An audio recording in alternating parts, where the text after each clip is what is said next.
Hello, everyone. I'm Vadim, and this is my talk about why the rent is so damn high here. I've been involved in trying to understand San Francisco housing policy and actually trying to change housing policy here for about a year and a half. So that's my qualifications basically for giving this talk. So the first question is, how high is the rent here? And the answer is, we are literally the worst in the world. We have higher rent than Manhattan, New York City. All these bolded cities are in the Bay Area. So the Bay Area itself has like 4 of the top 7 highest rents in the world. If you look towards the bottom, you have cities like Tokyo and Seoul, like giant metropolises with tons of jobs and economic opportunity and like really amazing cities that are less than 1/3 the cost of San Francisco, which is not a giant metropolis. And then you have Taipei, which is also like an amazing city. I don't know if anyone's been there. It's great. And $650 a month average rent. I mean, so like, you know, what's going on? Why is this tiny little city so expensive, and you have these really great, amazing cities that are so cheap? So I'm going to give you a warning. Like, this talk is going to be politically controversial, but only in San Francisco and California. And the reason for that is, like, you know, in cities that don't have a housing crisis, what I'm going to say is basically like common sense. Everyone just accepts it as like reality.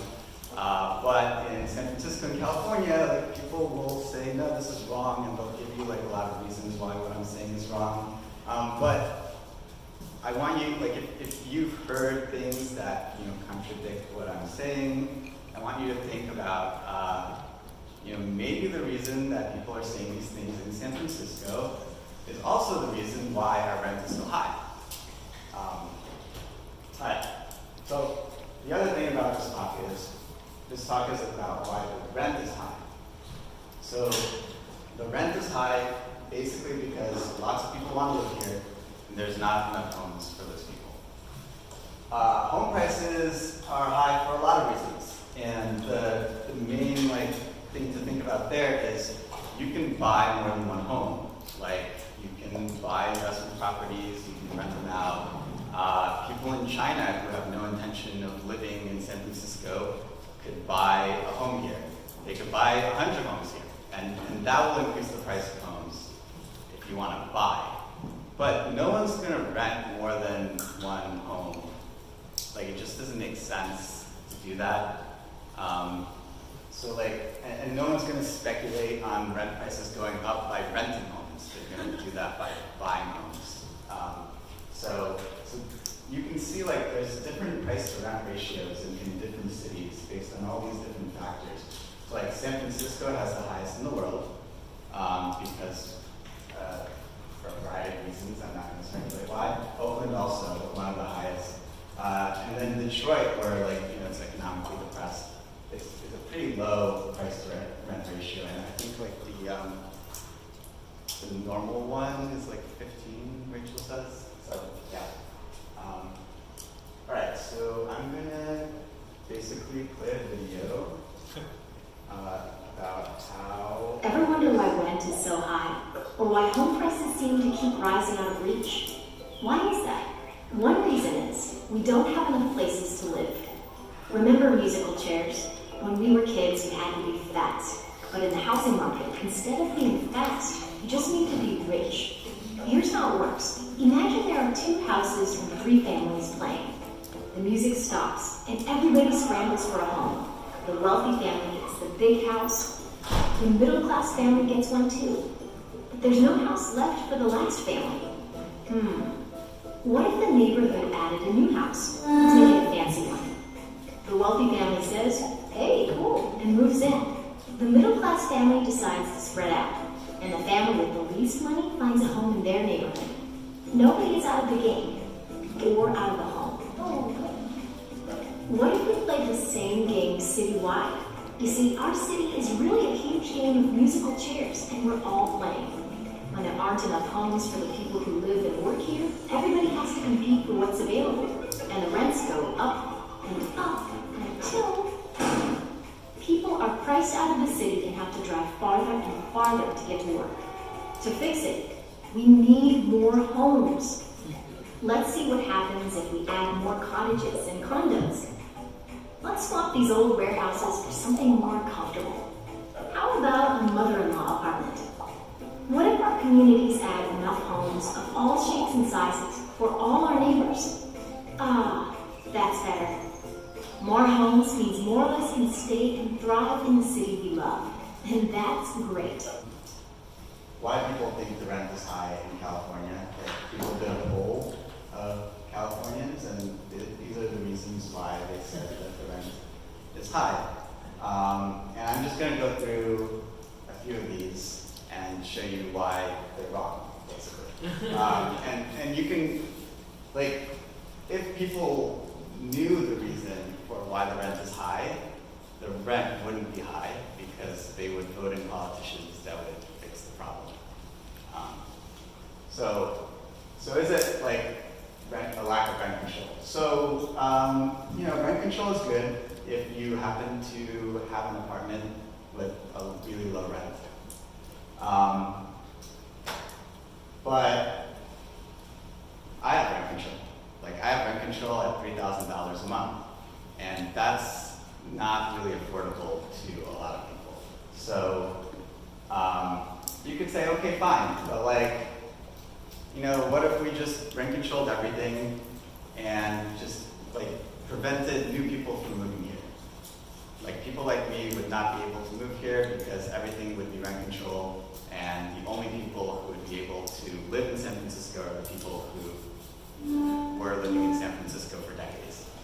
Well, okay, but there's a lot of reasons why people want to get a new apartment. Like, maybe you have a kid and you want a bigger place, or you break up with your partner, or they're abusive or something, and you need to find a new place to live.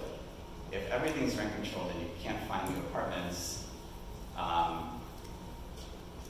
it's just not going to work. And basically, the population of the city and the Bay Area is growing because people are having kids. So once those kids grow up, where are they going to live?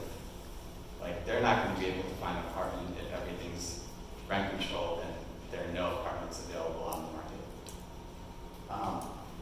So the thing about rent control is the stronger you make it, the less supply of the market rate homes. So the less homes are available on the market for just a person to go and try to get one from the landlord. And so all else being equal, rent control increases the rent of market rate apartments. And it doesn't stop your landlord from evicting you via owner move-in eviction. So it's like when someone buys a place and says, I want to live there as the tenant. Basically in every city in America that has rent control laws, you can do that. I think America in general has pretty strong property rights, so I don't think that we'd be able to pass a law that prevented you from moving into your own home. So in that case, you can get evicted. So even if we had the strongest rent control laws and everyone was super protected, people would still move here, but they would do so by buying places and then evicting them, the tenants, via owner move-in eviction. If we do make rent control super strong and don't build any homes, people will be forced to do that if they want to live here. Okay, so a lot of people say, well, okay, it's because of rent control that the rent is so high. And that's not true either. So the thing about rent control is if you eliminate it, you will lower rents, but you'll do so only if that causes people to become displaced. So if you eliminate rent control, you displace 16,000 households. This is a link, so you can look at it. I'll send the slides later. And San Francisco has a housing shortage of like 400,000 homes. So like if you eliminated rent control, I guess it would slightly decrease the market rate rent, but you'd also cause like 16,000 families to become homeless. So I don't think that's like a really good trade-off. So yeah, so like rent control, what is it good for? Here's a few things that it's good for, but it's not a solution for affordability.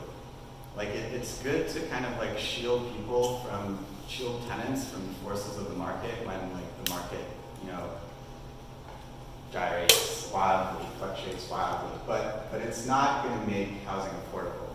It just like prevents people from getting evicted if rents spike. So yeah, the next one that people said it was a lack of funding for low-income housing, and no, I mean it's not really. Like California in general has a 4 million home shortage, and it costs $326,000 to build a unit, to build a home.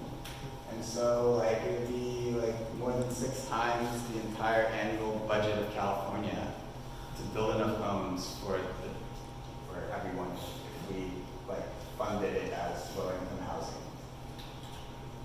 I mean, our taxes are already like the highest, or one of the highest in the country.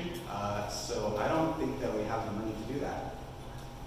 Like, even if we raise taxes enough to finance this, like, I think it would just destroy the economy and our tax revenue would drop. So this is not like a realistic solution to fixing the housing shortage.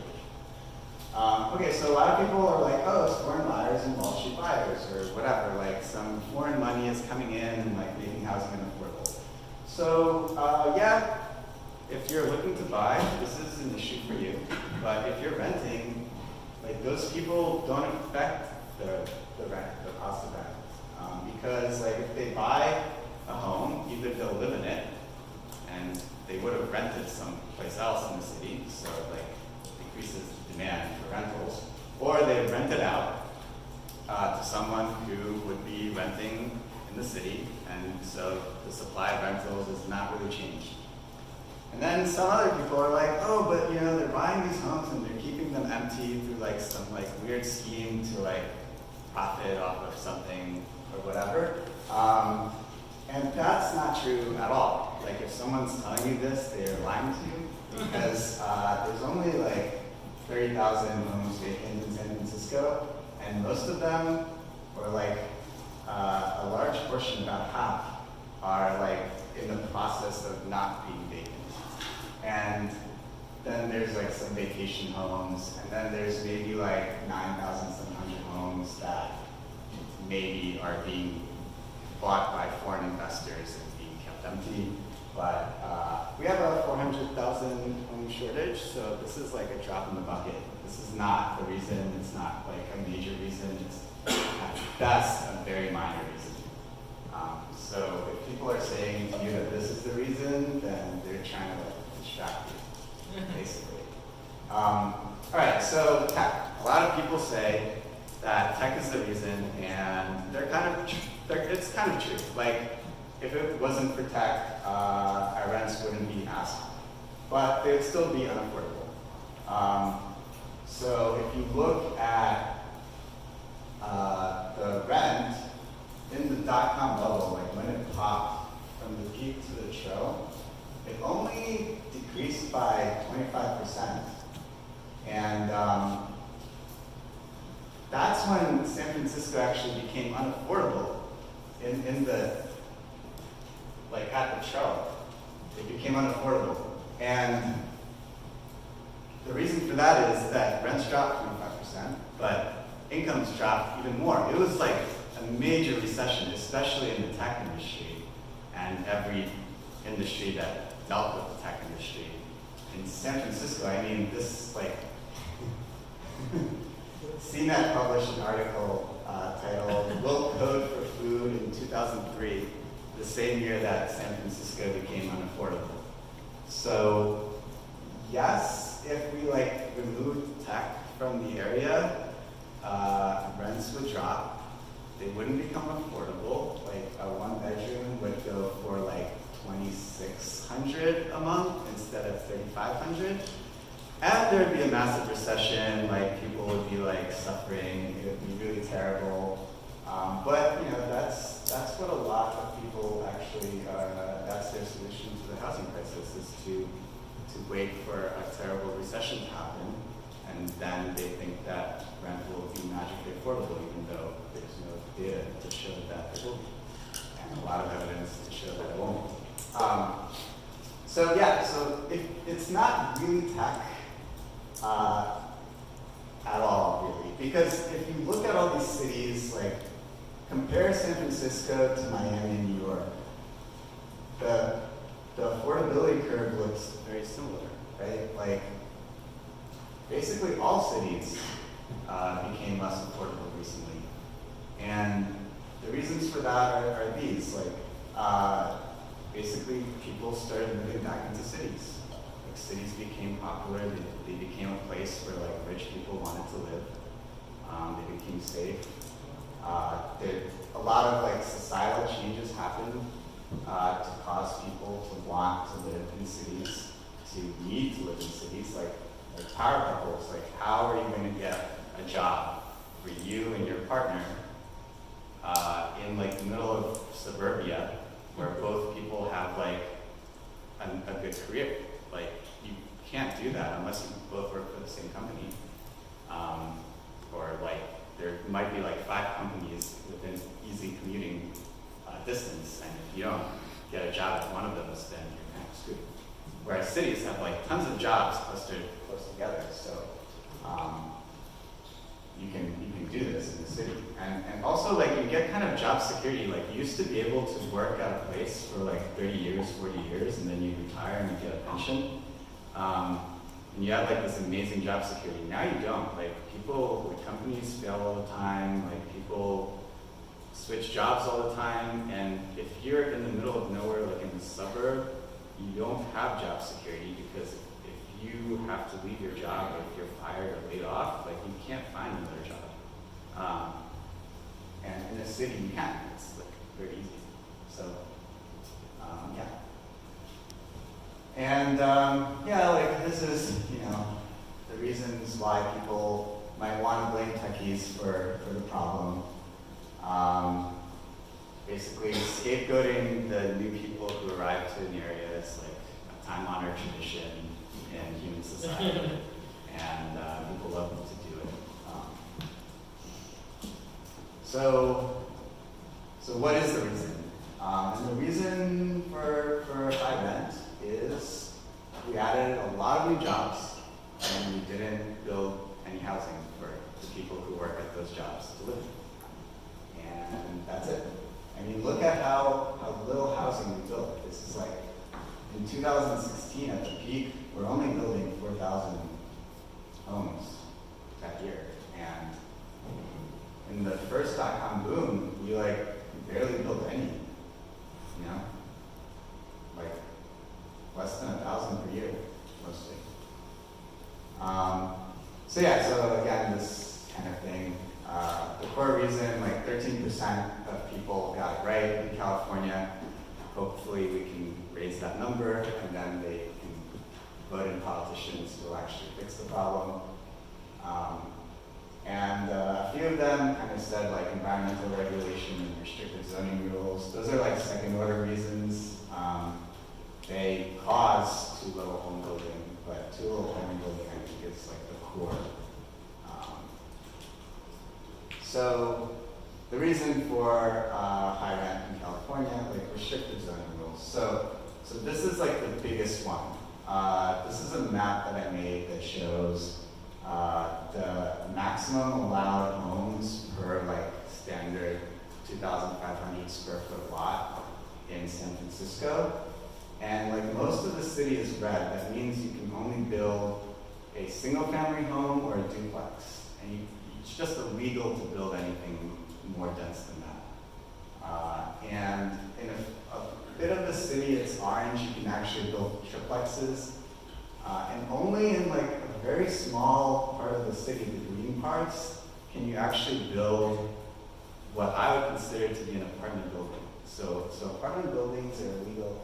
Like it says illegal to build in 73.5% of the city. That counts triplexes. I count triplexes as apartments in there. But if you want to like build a real apartment building, in my opinion, like one with more than 5 homes, it's illegal in 87% of the city. So that alone, you can kind of see like why the rent is so high. And you know, some people will be like, well, yeah, I mean, of course, like those areas don't have good public transit, like you can't build dense homes there. But no, like this is Forest Hill. It's 12 minutes to downtown via Muni subway, like a grade-separated subway train, doesn't get caught in traffic, like very consistent and reliable. And the median home, I mean, like these are just single-family homes, like each one of these, and they go for like $2.2 million. And you know, there's no rhyme or reason why these zoning restrictions exist, except to keep neighborhoods exclusive. In fact, that's why they did it. Like Einstein says here, the nitty-gritty of this legislation is to protect single-family housing. And when you're asking, like, protect it from what? From apartment buildings, from low-income people who live in apartment buildings, basically.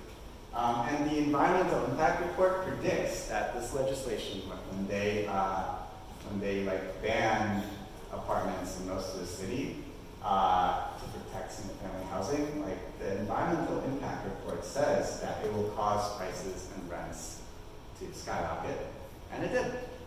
So another reason is discretionary approvals. So let's say that it is legal to build an apartment building in the plot of land that you purchased. Well, you can't just like build that apartment building. You have to, you might be able to, but anyone, anywhere can file a discretionary review. They only have to pay $600, or if they have a neighborhood group, which there are a lot of in San Francisco, it's free. So people will just, like all these neighborhood groups, they listen for any building permits, like they get kind of like a feed of those, and they'll just file a discretionary review. Because it's free for them. And then what that does is the building proposal has to be reviewed by the planning commission, which takes like, I don't know, like half a year even to get it to the planning commission, so you have to wait. You have to prepare for it, and they sometimes reject proposals. Like they have no rhyme or reason as to like whether they'll approve a proposal or not. It's basically like based on how those people are feeling at the time, and like public commenters that like came and spoke in favor of or against the proposal, and like if any of them offended the planning commissioners by anything that they said, whatever. Yeah, it's unelected, it's politically appointed, it's not accountable to anyone or anything. Yeah. So yeah, discretionary review causes projects to be delayed by years. It causes uncertainty, which means that costs are higher. And the key there is like, if your costs are higher, if there's more uncertainty, you have more risk, which means that if you're building something, you want a higher return to compensate you for taking that extra risk. Otherwise, you're just not going to do it. It doesn't make sense. And then, you know, like a lot of projects fail, like the planning commission kills them, or neighborhood groups kill them. So that cost has to be paid by someone, and it's paid by the developments that do succeed. Or it's paid by, you know, developers going out of business, going bankrupt, and then that just means fewer developers building things in San Francisco. All right, yeah. So another one is, you know, some people said environmental regulations, and they're kind of right. I think environmental regulations are a good thing, but in California, a lot of people have started to abuse them. Not started, they've been doing it for a while. But basically, like, there's this law called the California Environmental Quality Act, CEQA, And anyone, anywhere can anonymously file a lawsuit against any project. And this can delay projects by years, cost millions of dollars. And it's not even used for environmental reasons at all, I think. I mean, maybe someone uses it for environmental reasons, but most of it is used for like really shitty reasons, like neighborhood groups extorting the developer for money. They're like, give us money and we'll drop the lawsuit, or otherwise we'll just keep the lawsuit going. Or unions will demand better pay in exchange for dropping their secret lawsuit, like if they are working on the project. It's like a different way to strike, kind of. Some neighbors will just sue a project until it dies. And even developers, if like a new developer is starting up, they will sue that developer's projects to kill them and drive them out of business. And it's even been used to kill bike lanes. So like there's a bike lane project and someone sued under the California Environmental Quality Act to kill a bike lane so that they'd have more space for cars, which, pollute, and bikes don't. So yeah, environment. And the final reason, I mean, there's a lot of reasons, but this is a pretty big one, and this is the reason why this year there probably won't be much apartment construction in San Francisco. So San Francisco, due to being progressive and stuff, like requires that developers make some percentage of units affordable to those with lower incomes, and they call it affordable housing. Which sounds great. Like uninformed voters are like, oh yeah, like 20% affordable. That's great. Why don't we do 100% affordable? Then everything will be affordable for everyone. But this isn't like. That's not really what it is. It's subsidized housing. Like the other 80%, like 100% affordable can't happen because like you need to subsidize the 20% with the 80% of the other units. So those go up in price, and the 20% get like a really sweet deal. The way that like they got up to the 20% number is they basically pulled it out of their ass. Like there's a study that the city conducted that said that 18% was like the maximum that you could go before it like killed housing production. So they were like, okay, we'll set it at 18%, and then we'll raise it by 1% every year until it hits 20. And this year it's this year it's 20. So and the housing pipeline is like empty. And there's no funding for the affordable housing. So like we can't build the affordable housing either. Like they got a high percentage, but they're getting like a high percentage of zero. So what is affordable housing? Basically, like you have to earn below a certain income. You have to like fill out a long application. Then you might wait on a wait list. Then you enter a lottery, and then if you win, you have like a 1% chance of winning. Then you get like a really sweet deal on an apartment. San Francisco politicians basically act like this is the solution to housing affordability. Like everyone can just do this, and we can build a home for everyone. But no, like you can't do that. Like this would be like if there was a food shortage, you like taxed farmers not based on their profits, but based on the food that they produce, and use that money to like grow some food like on the side and like give it to poor people who can't afford food. But what that would do is like the farmers that are taxed, a lot of them would go out of business, or would like produce less. The price of food would go up. There'd be more people who like can't afford food, and it just wouldn't work. But that's like that's the policy of San Francisco politicians towards housing. Like that's how they think that they'll make housing affordable. So and it's not even like even if we had unlimited money, I don't think that we would be able to build enough affordable housing for everyone. So remember like that neighborhood Forest Hill that has all those nice houses and is like really well connected progressive supervisor who was voted to be president of the Board of Supervisors by the progressive supermajority killed that project in Forest Hill. It was going to be, like, it was funded, it was 100% affordable for low-income seniors, and he killed it because the neighbors didn't want it. They didn't want low-income seniors living near them because they're a bunch of rich people. And they just wanted rich people living near them. So yeah, affordable housing, it's good. I like affordable housing. It's good for housing very low-income people who can't afford like regular housing. But it's not going to house like the general population of San Francisco. That just doesn't make any sense. Yeah, so back to the regulations. So the developers who continue to operate in San Francisco and California love all these regulations. They are basically like, you know, the firm operates in the supply-constrained, high barrier to entry U.S. markets like California. And you know, the complexity of local land use regulations constitutes a substantial fixed cost to home builders as well as a barrier to entry. They view the regulations as a barrier to entry, like a barrier to competitors entering the market.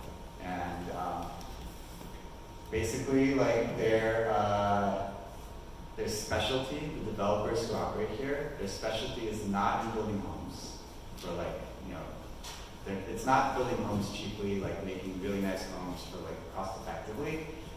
It's, you know, like having political connections so that like you can get your like discretionary review approved. It's like how to fight legal battles like CEQA lawsuits.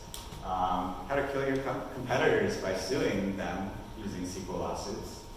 You know, like knowing like which community groups have like the most political power and the ones you have to bribe. Doing like community outreach and all this stuff, but not building housing. Like building housing is like very far down on the list of things because once you get the housing approved, you can build like the shittiest housing and people will rent it for like a lot of money. Yeah, so why do people oppose housing? Like, does anyone have any idea like why someone would want this? It would decrease their land values. What about decrease the land values? Well, I mean, upzoning actually increases land values. So if you allow people to build an apartment on your lot, it increases the value of that lot significantly. So that's not. I'll give you a hint. Self-driving cars. It's cars. So if you drive, if you have more people living near you, that just means you're going to have more traffic. It's going to take you longer to get to where you're going. There's going to be less parking available once you get there. Maybe there will be no parking available. You'll have to like search a lot. I don't know. You'll have to pay for like really expensive parking. Yeah. Whereas if you walk or you use public transit or you bike or whatever, more people living near you is a positive thing. If you get more transit, more frequent transit, there's more things within walking distance. And kind of the evidence for this is, you know, cities have existed for thousands of years and there's been all sorts of laws passed, but density limits did not happen anywhere until the 1920s. And that's when cars became very popular. That didn't work. Anyway, so the real housing debate is basically between people who I call urbanists versus people who I would call suburbanists. Like urbanists, you know, they like cities. They like all these things. And they're okay with more housing because that means that there'll be more stuff for them to do, there'll be more people, they like opportunities. And suburbanists, they like having a single family home with privacy and a yard and blah, blah, blah. They like to drive, they like having parking. They don't want traffic, and because of that, they don't want more housing. Because people don't want housing housing for a lot of reasons, like they say it blocks their view, or like it casts a shadow or something. But the reason why people will oppose a housing project in a neighborhood that they don't live in is this.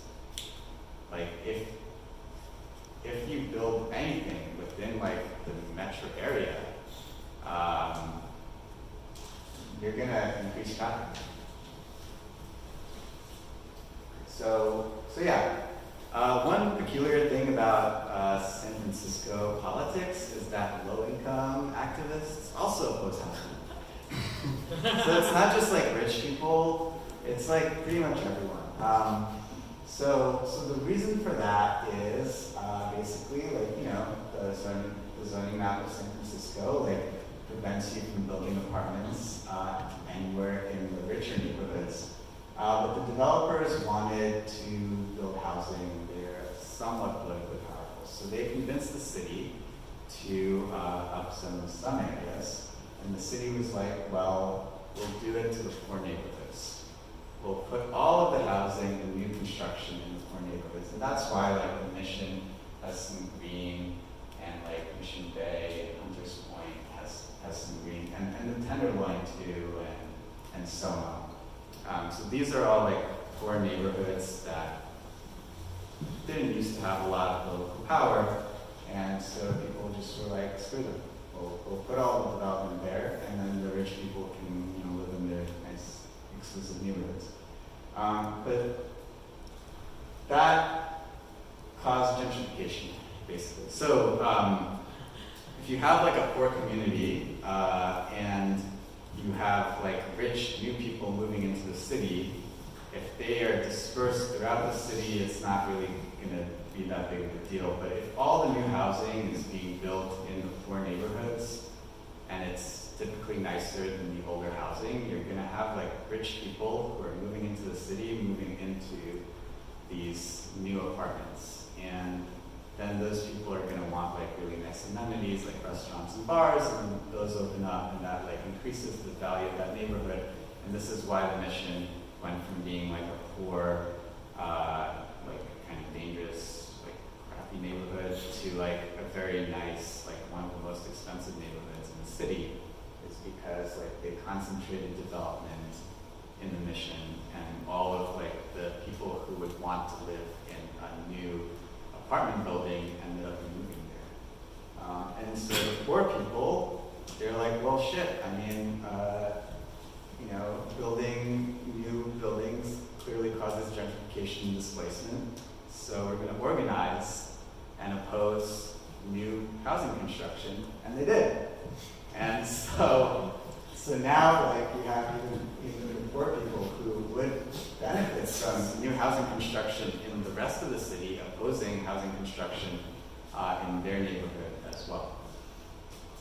So a lot of people will say that they like oppose luxury housing, luxury condos or rentals or whatever, because it's not for them. They think it raises rents. And yeah, like it will raise rents if you build all of the new luxury housing in poor neighborhoods. It will raise rents for that poor neighborhood, definitely. But regionally, like in the metro area, any new housing built causes housing regionally to, like the rents to decline. And building new luxury housing increases the standard of living for everyone. Like the rich people who move into those new homes, they get a bump in their standard of living, but now they left some other, like probably really nice apartments vacant, so then people who are less rich than them can go move into those, and then so on and so forth. So like building nice apartments isn't a bad thing. Like if you build shitty apartments, they would still rent for a lot of money. So like the quality of the apartments itself has nothing to do with the price. I mean, very little to do with the price at which it rents. It's just like whether or not there are enough apartments for everyone to live in. Yeah, so the process of which I, yeah, so the process that I describe is called filtering, like when you build new homes and like the rich people take that and then the older units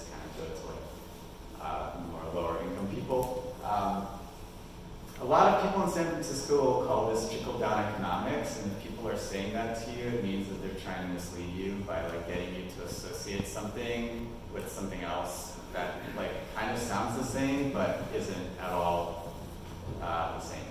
So like, yeah, trickle-down economics was invented by Republican politicians. Filtering is like a term in academia that is used to describe a real process that was observed. There's a lot of evidence. It's not controversial. Like, it's only controversial in San Francisco and California politics, basically. Elsewhere in the world, people are just like, yeah, of course. Like, yeah, and you know, the whole luxury term, it's just like marketing. Like, all new buildings are going to call themselves luxury. You're not going to call yourselves like crappy apartments. And the real luxury is single-family homes. Like, there's no, I don't think there are any apartments going for $45 million, but there's this, like, I mean, it's kind of nice, but it's not even that big. Single-family home, $45 million. And if you look, you know, I mean, that's an anecdote, but if you look at the data, like, the single-family homes are more expensive than the so-called luxury condos.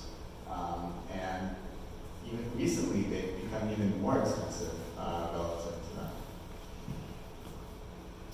Yeah, so a lot of people will just be like, well, why don't we just, you know, get rid of the jobs? Like, you know, then everything will be affordable. And the reason for that is, I mean, it could happen, like, if there wasn't Prop 13. So Prop 13 basically is this proposition that was passed that says when you buy your home, or if you're a business or whatever, if you buy any land, any property, that your taxes on that are limited to 1% of the value, and they can only increase by 2% a year, no matter what the actual value of that property is. And for those who know some economics, like 2% is lower than the typical rate of inflation. So in like real terms, you're paying less and less taxes on your property, and people who've owned properties for a long time actually pay so little in taxes that it doesn't even pay for all the services that they consume. So they need to build offices because offices pay, you know, their new buildings, and they will pay property taxes, but the residents, or the people who work there are not residents of the city. They don't consume you know, all these services. And so that's why cities are building office buildings.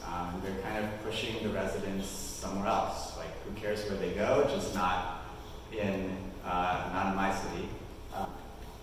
And so they get the property tax revenue from the office buildings, and they don't have to pay any extra money for schools or, you know, police or whatever.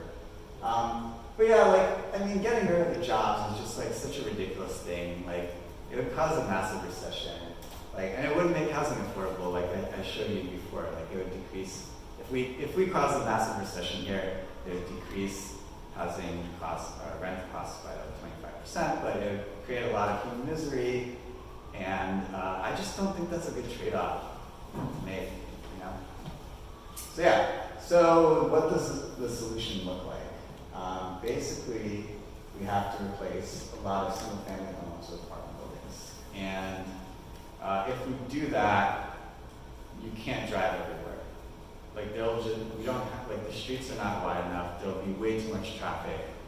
It'll be like New York City, where like the average speed of a car is like 4.9 miles an hour. But it'll probably be worse than that because New York City, like, a lot of people take the subway, and we don't have that. So it might be like 1 or 2 miles per hour. Like, it just won't work. So yeah, so we have to replace driving with biking, scootering, public transit. So we have to build a lot of public transit. And it means that the city of San Francisco will change a lot. It'll look very different. It'll feel very different. Like, you won't be able to just like drive wherever you want and find ample parking when you get there. You'll be using public transit more.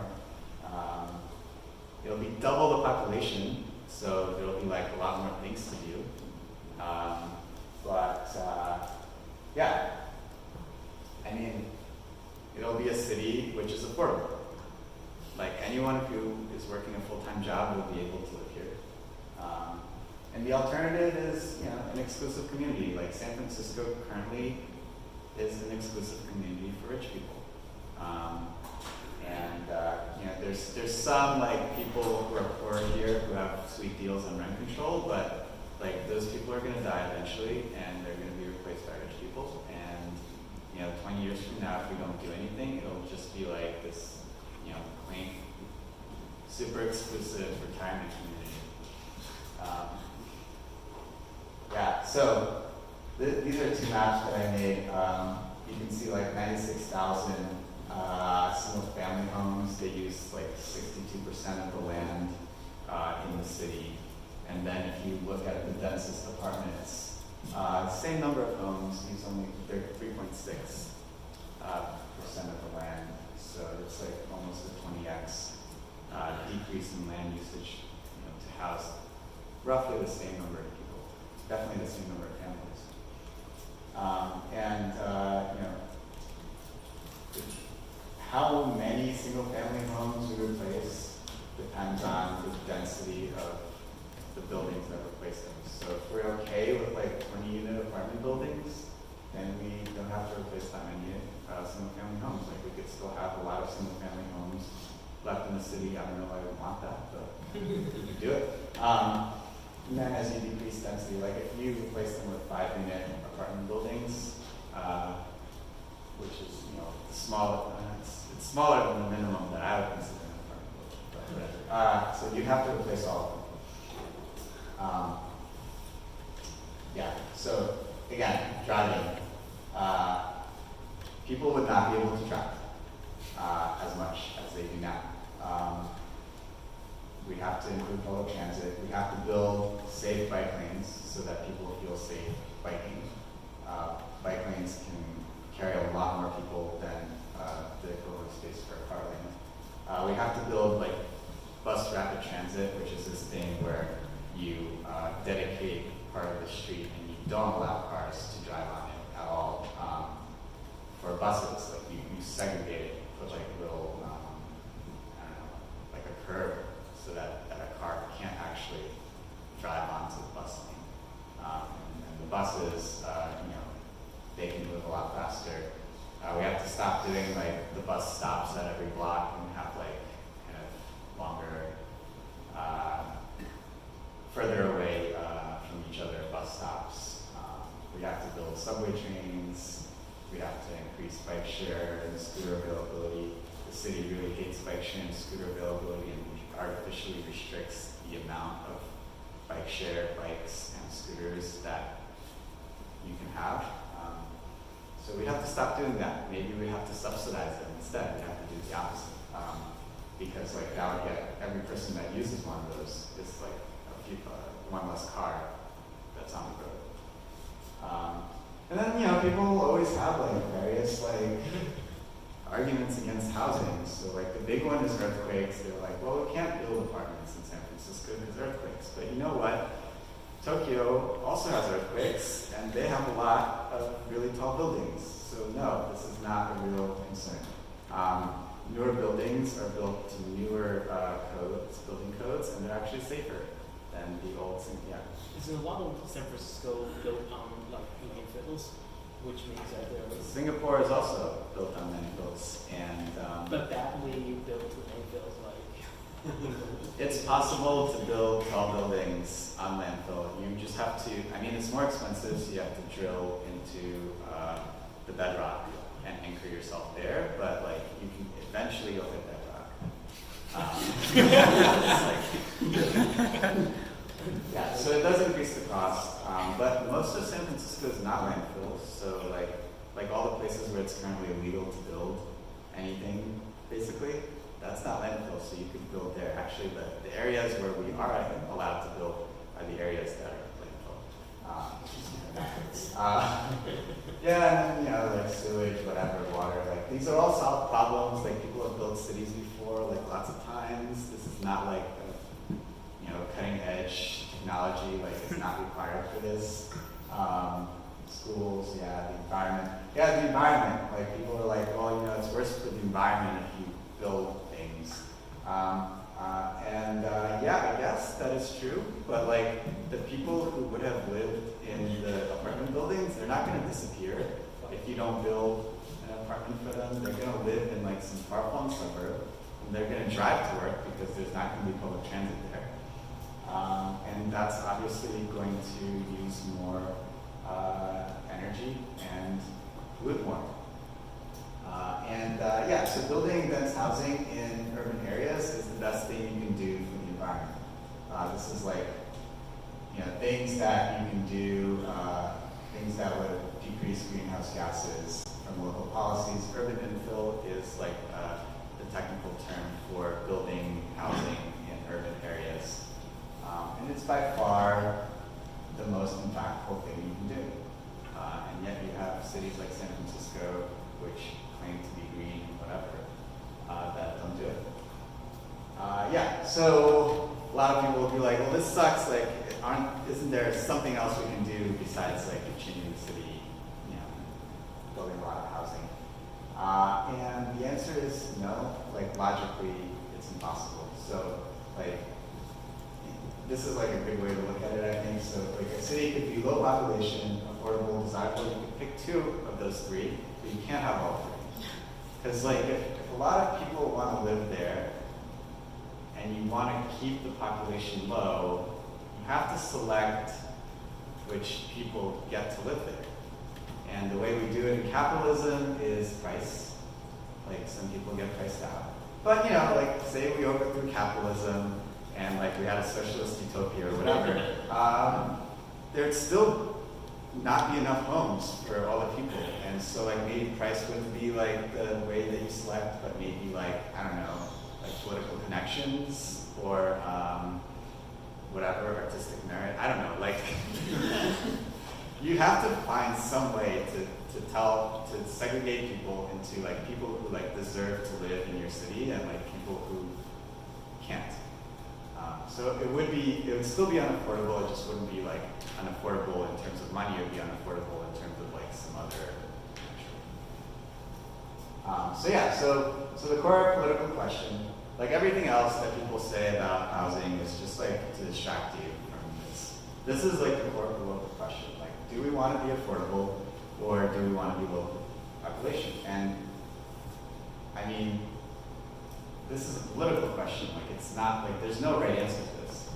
Like you can say, you know what, we want to be a low population community and we want to be exclusive and like, that's our values and fuck poor people. Or we could say we want to be affordable, but you can't have both. So evidence. I don't know how much I like agree with the Wharton Residential Land Use Regulation Index, whatever that thing is, because it puts San Francisco up here, which is not the most regulated city in the country, but it definitely is, like based on any like reasonable interpretation of land use regulations. Definitely Seattle is less regulated, Austin is less regulated, Washington is definitely less regulated, but there is some correlation between land use regulation and rent appreciation. Recently Seattle has decided that they were going to build a lot of homes, and they did. And their rent used to just go up and up and up and up. And then once they started building a lot, it kind of flattened out, and it even is decreasing a bit. And yeah, 1 in 10 Seattle apartments are empty. So it's likely that it'll decrease even further. Like it takes a while for the landlords to realize that they can't charge you as much as they used to be able to.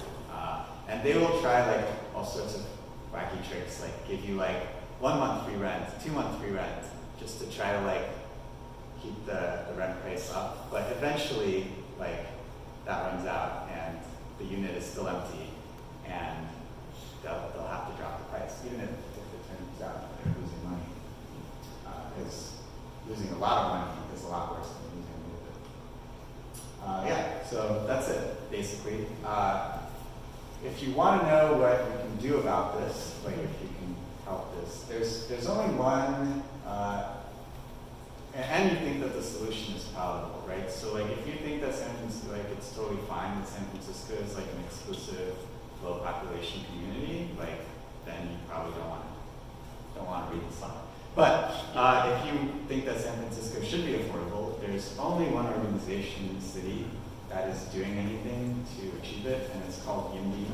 It stands for Yes in My Backyard, and it's kind of like a play on words for the people who oppose housing are called NIMBYs, not in my backyard, and so this group was like the opposite of that. And you know, even if you don't join NIMBY, whatever, just pay attention to local politics. Like it actually affects your life more than national politics.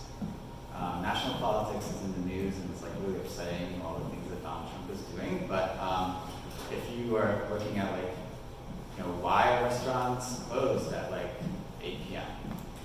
That's because of local policies that the politicians that you could vote out, you know, are pushing. Like, why is rent so high? Again, local policies. Like, why does commuting here suck so much? Local policies. So in terms of like your day-to-day life, local policies affect you a lot more than anything that Trump is doing for most people. So basically, take into account, you know, housing policy when voting, and you can look at the union endorsements because they endorse people who are pro-housing. That's it. Any questions?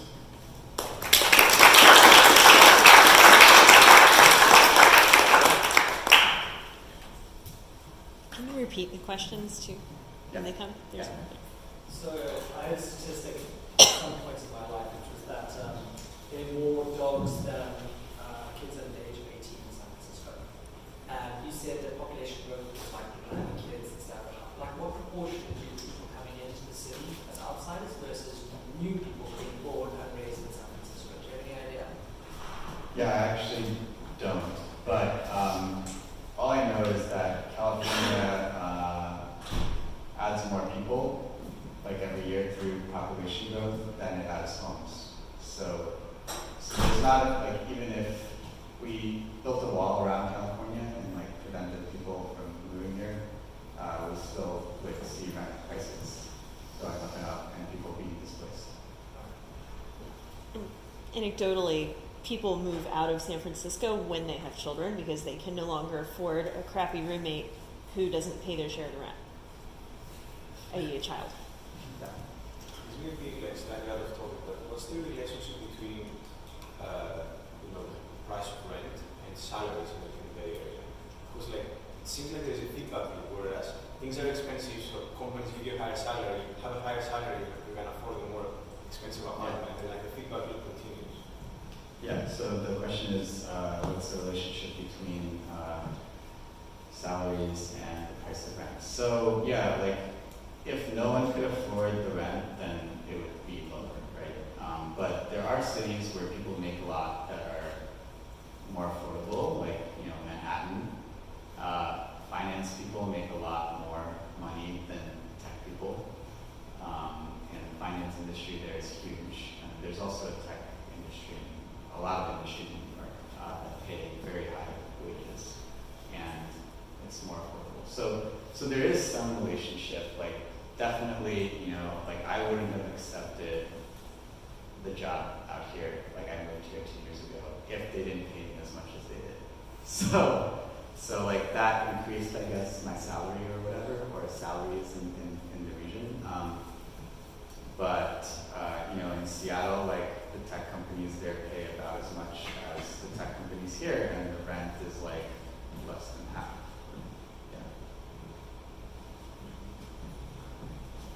Yeah. Is there a good place that you'd recommend to get a lot of these stats? Like I noticed you got some from like development companies or whatever that parallel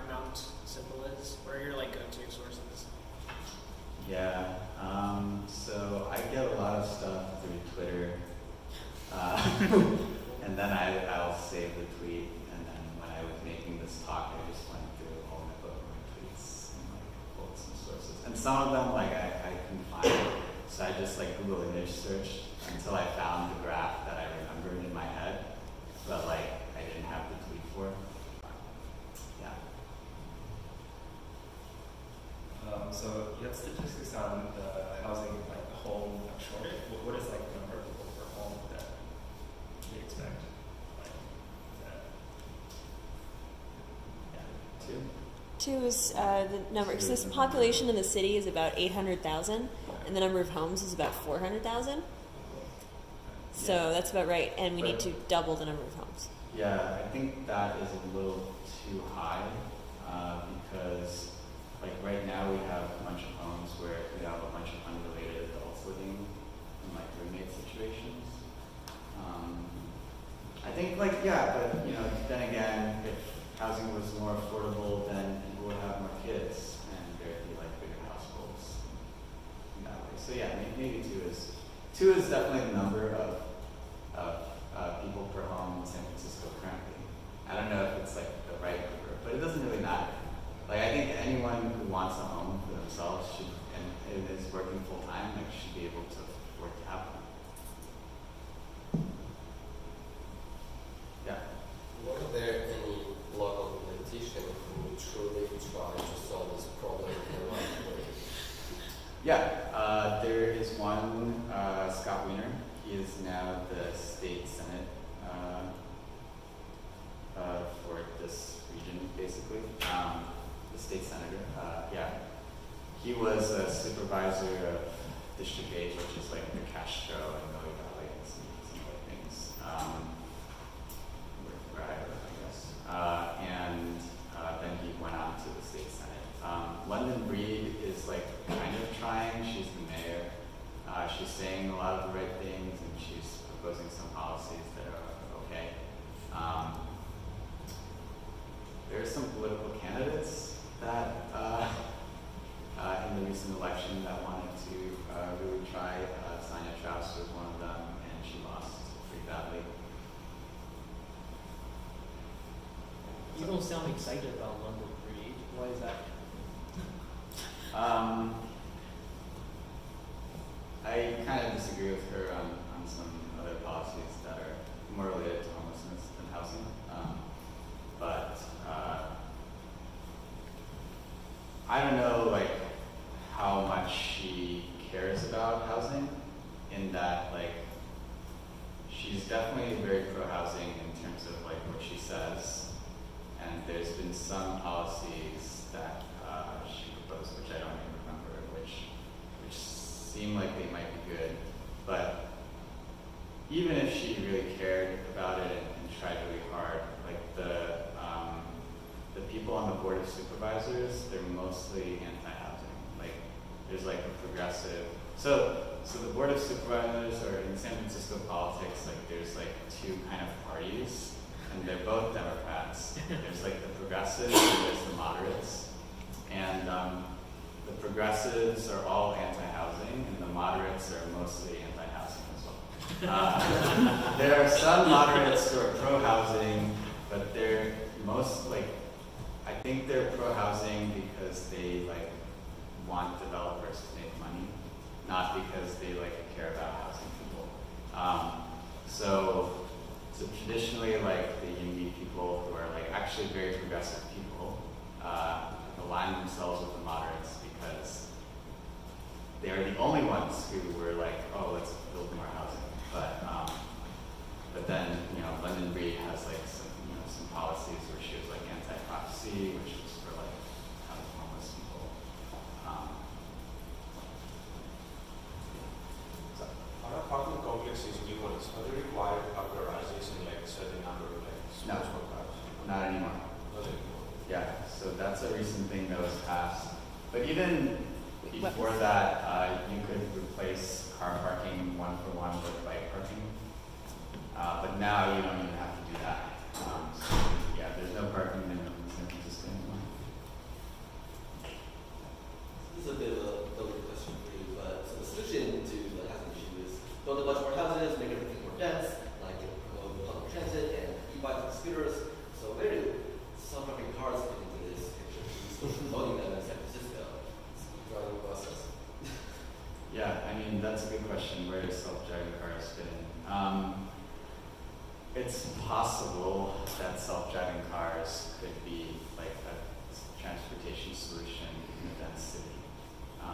this would probably take 50 years.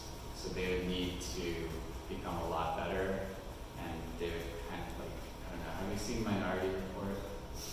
Like this self-driving cars in there, they like follow each other very closely and go really, really fast, and are kind of like trains, except you have like your own personalized pod. So if we get to like that level of technological sophistication, then like, yeah, self-driving cars could work. But yeah, self-driving buses maybe could be helpful. And you know, like people will still drive in the city, right? Like you just need to get people to drive less. People still drive in New York. I drove in New York. When I first moved there, I had a car for a year and a half. It was stupid, but I did. I would argue self-driving cars help the transition because they don't have to park. They don't have to park at your house. And that's a huge advantage. So somebody who's very car-centric may be willing to give up some road real estate that they don't have to park in anymore if the car will just come pick them up when they want it. Yeah, so yeah, it could help with parking because yeah, you could replace the parking lane basically with a bike lane or a bus lane.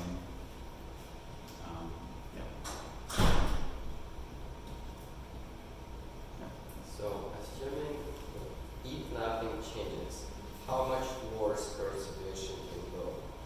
Can you like estimate that? Is it possible to estimate? I don't know. Could it continue to get worse?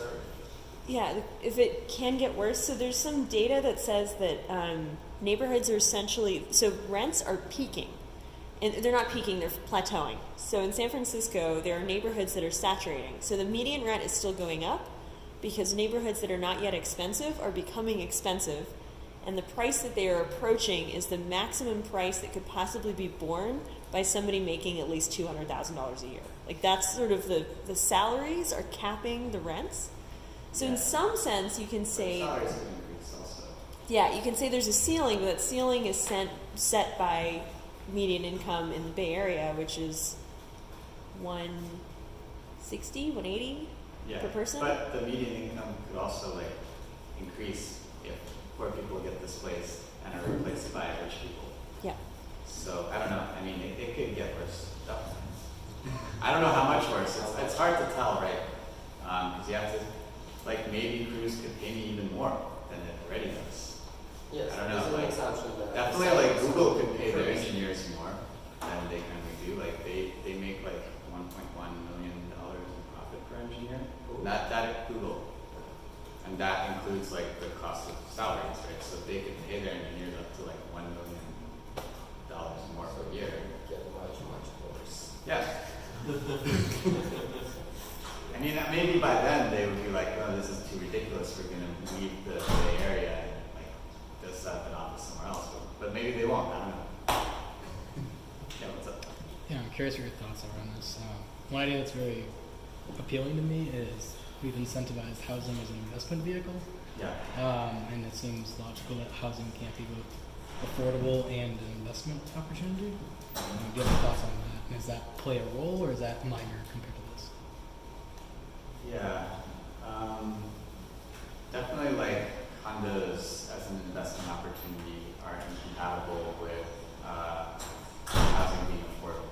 But single family homes as an investment opportunity are not, right? Because if you have like a $1.2 million, what's the average? $1.6 million, like the median single family home, you have a $1.6 million single family home, and you're only allowed to build a single family home there. It's $1.6 million. But say that you're allowed to build 10 apartments there. Each one of those would sell for $1.2 million, right, on average.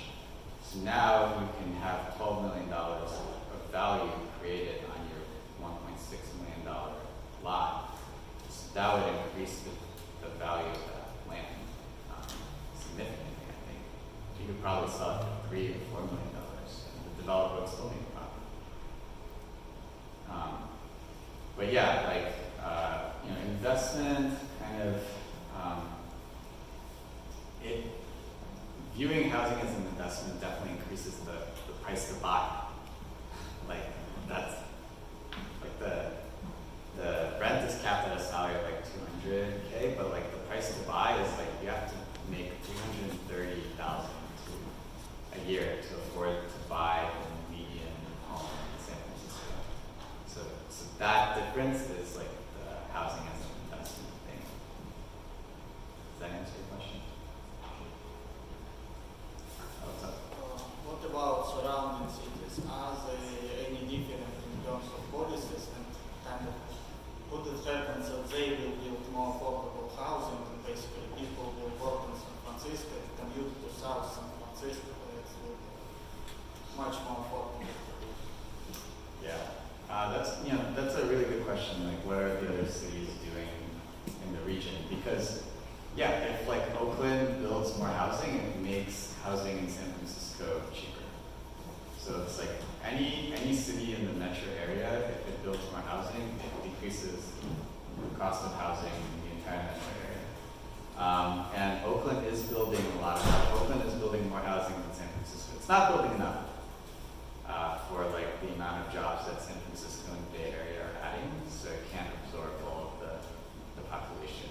And they have their own issues, right? Like the CEQA is an issue across all of California. Oakland has its own zoning regulations that prevent apartments from being constructed in most of the city.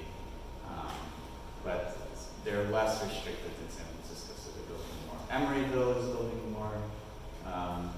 But yeah, in general, like the Bay Area doesn't build housing. Like Palo Alto and like all the cities in the South Bay, like they don't build anything almost.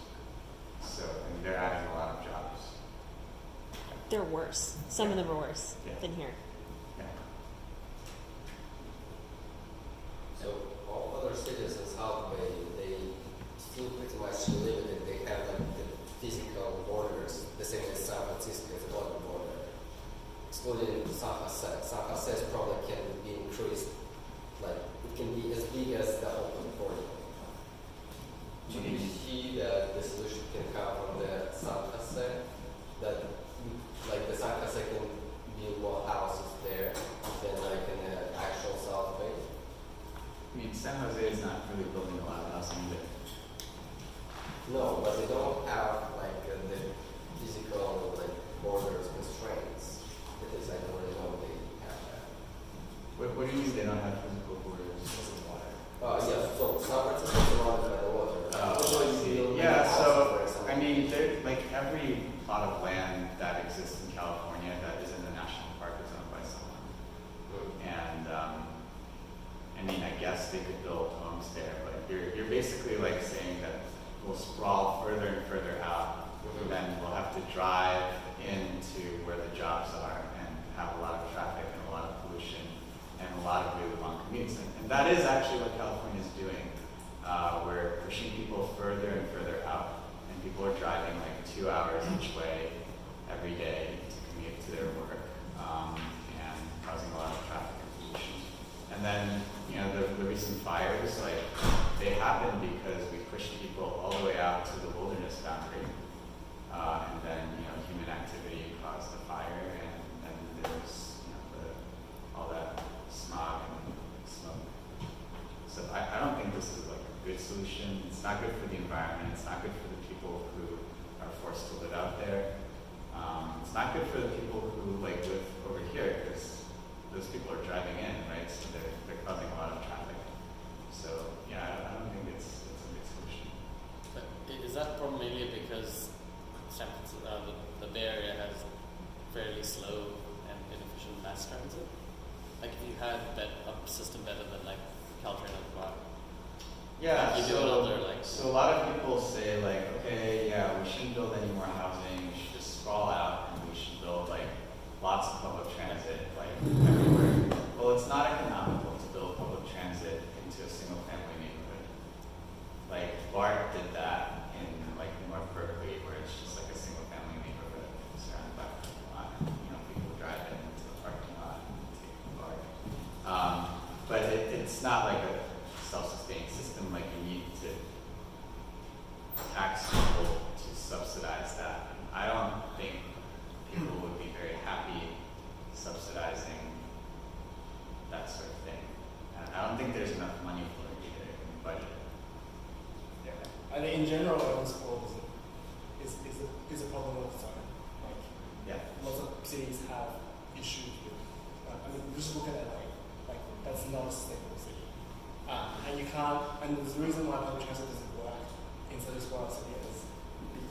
the demand isn't there. Public transport works in high density cities because there's a drive, there's like the demand for like high frequency trains or whatever is there in a high density city. Right. Yeah. You can't run a train every 5 minutes to a sprawled out suburbia. Like it just doesn't work. There's no one will be riding the train half the time. So that's why like even here your buses and your trains want to be like half an hour. That's not good enough in like it exists, but people don't take it because it's like, oh, we're half an hour on this train. So they're driving away. Yeah. That's very good. Yeah. Same with like the rest of the infrastructure. Like you can't build enough schools for like if it's so small. You have statistics for how many non-citizens live in San Francisco, and if there is sufficient critical mass to actually have political influence, or if it takes a generation of transplants to live in the city to become voters and then change the. You mean like how many people are here on like visas or something? Is that? Yeah. I don't know, but I don't think it's that significant. Like I think there's definitely enough. Like the majority of San Francisco's renters, and the majority of those are not on visas. And so, like, I think it's like 65% renters. So yeah, maybe if 10% are on visas, then you only have like 55%. But that's still a majority. Yep. So. Yeah. Just more of a data point on the San Francisco is constrained by water argument. Like Hong Kong is constrained far more than San Francisco. And if anybody has visited, you know that this is not a problem in Hong Kong. Like it's expensive, but it's not this expensive. Yeah. Yeah, Hong Kong is actually cheaper significantly than San Francisco. Yeah, and you don't see the $45 million like single family homes in Hong Kong. Like there's a big, at least not on the island, but big around the entire island. You don't see that. Yeah. So we focus on the average rent price. Do you have any statistics on the variance? Like, is the range of rent prices more spread out or less spread out? I don't have any statistics on that, but that's an interesting question. I know, like, anecdotally, for me, in New York, like, it was very easy to find, an apartment for, like, $800. You live by yourself. You're not in Manhattan, you're, like, in Queens, but you're, like, a 15-minute train ride from Manhattan. Whereas here you can't do that. There's nowhere you can go to find an apartment that cheap. I feel like anecdotally as well, I've heard a lot of people finding like a lot of cheap places. Apartments for $800 a month. Well, yeah, like sharing, like roommate. Yeah, sharing. No, I'm talking about like an apartment where you live by yourself. Yeah, like a one bedroom. One of my friends, she lived in Queens, and she had a nice one bedroom apartment for $800 a month. That's it. All right, last question. Okay, so assuming that NIMBY is the like direction to go forward with this, and let's say they're successful, they generate enough movement, and then we convene in like people that generate policies that build big apartment buildings, and then they get built. Yeah. What's the shortest timeline before rents start getting more reasonable? Before we actually see an effect? Yeah, so I think it might take, construction projects may take 5 years to go from start to completion at the fastest. In San Francisco, sometimes it takes like 10 years for a project just to get approved. But, assuming that UMB succeeds and reduces that significantly. So if there's indeed a boom in construction, like you saw in Seattle, rents will go down, but how long will it take before they become affordable to normal people? I don't know, it could be decades. Yeah.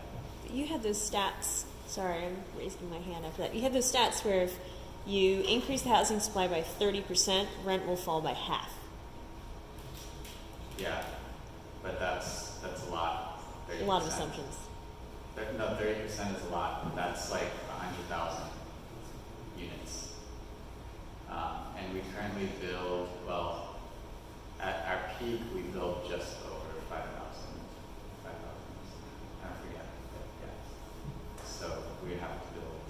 20 times that in order to see that half reduction in risk. All right. If you have more questions, go up and talk to Badine. Thank you.